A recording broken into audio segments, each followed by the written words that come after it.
Good day, caregivers. It's February 17th, President's Day, and this is your Monday Minutes. I'm Barry Stuvey, the Chief Mission Integration Officer for the Northwest Washington Service Area, and I'm here to share some information with you about how we are continuing to build a community of care and supporting our work of compassion.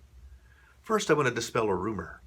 In a recent open forum, the question was raised, is Providence moving away from being a not-for-profit organization? It seemed that the spark for that question was the fact that some of our retirement plans are moving to a 401k platform, a platform that has been associated with for-profit organizations. I won't get into the details of all of those financial vehicles, but just want to let you know that we are not moving away from who we are as a not-for-profit organization.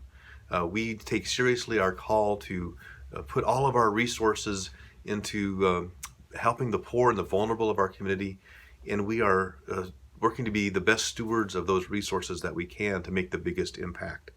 In 2018, we were able to invest in the community $73 million worth of support.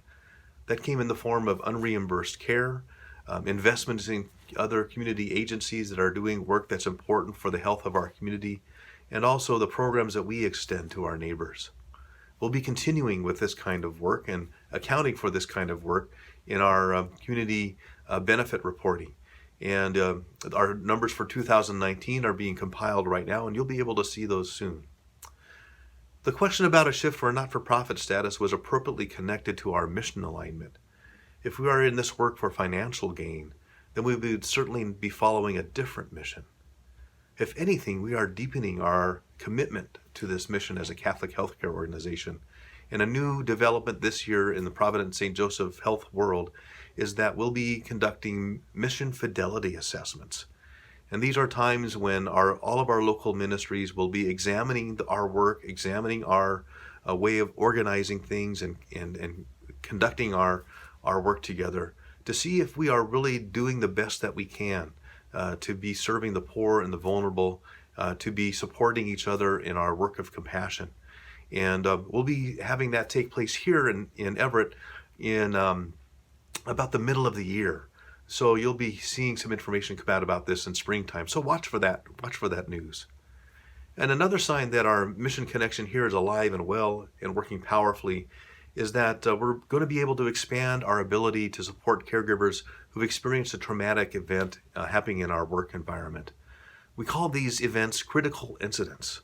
And some examples would be a complicated or unexpected death of a patient, a death of a caregiver at work, a mass casualty event in the community that brings an overwhelming number of patients here, an episode of violence in our workplace. Incidents like these can cause what we call critical incident stress. And over time, that stress can lead to an impact on our health. It can lead to losing the ability to really care with compassion or to sustain ourselves in this line of work. And we want to protect our caregivers, help them recover from that stress in a powerful way. And so our normal response to those incidents are that chaplains who are trained in a specific way of supporting caregivers go to those caregivers as individuals or groups and help them move through that stress and get some understanding about how to care for themselves and reminders about what to do as they move forward from that stress. Our spiritual care department has been working to make sure all of our chaplains have that training and bringing in some new training about that. So that is taking place. But then there was the ability to invite other caregivers to that training as well. And about 20 caregivers of not just chaplains, but different disciplines have agreed to take that training. And so now caregivers will not just have chaplains serving them in this way, but also others who work in that same environment, in that same discipline that they work in, to be available with that understanding to provide that support.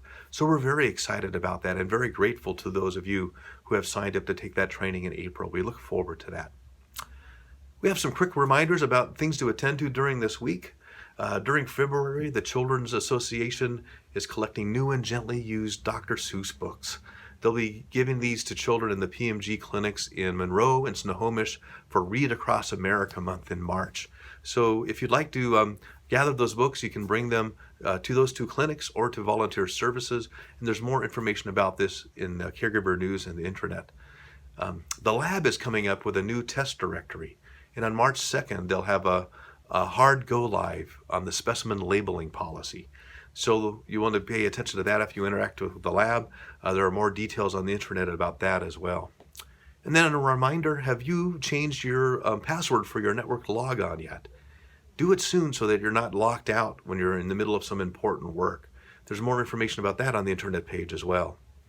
And if you're returning from an area that's got a concern for novel coronavirus, such as China, please check in with Caregiver Health before starting back to work.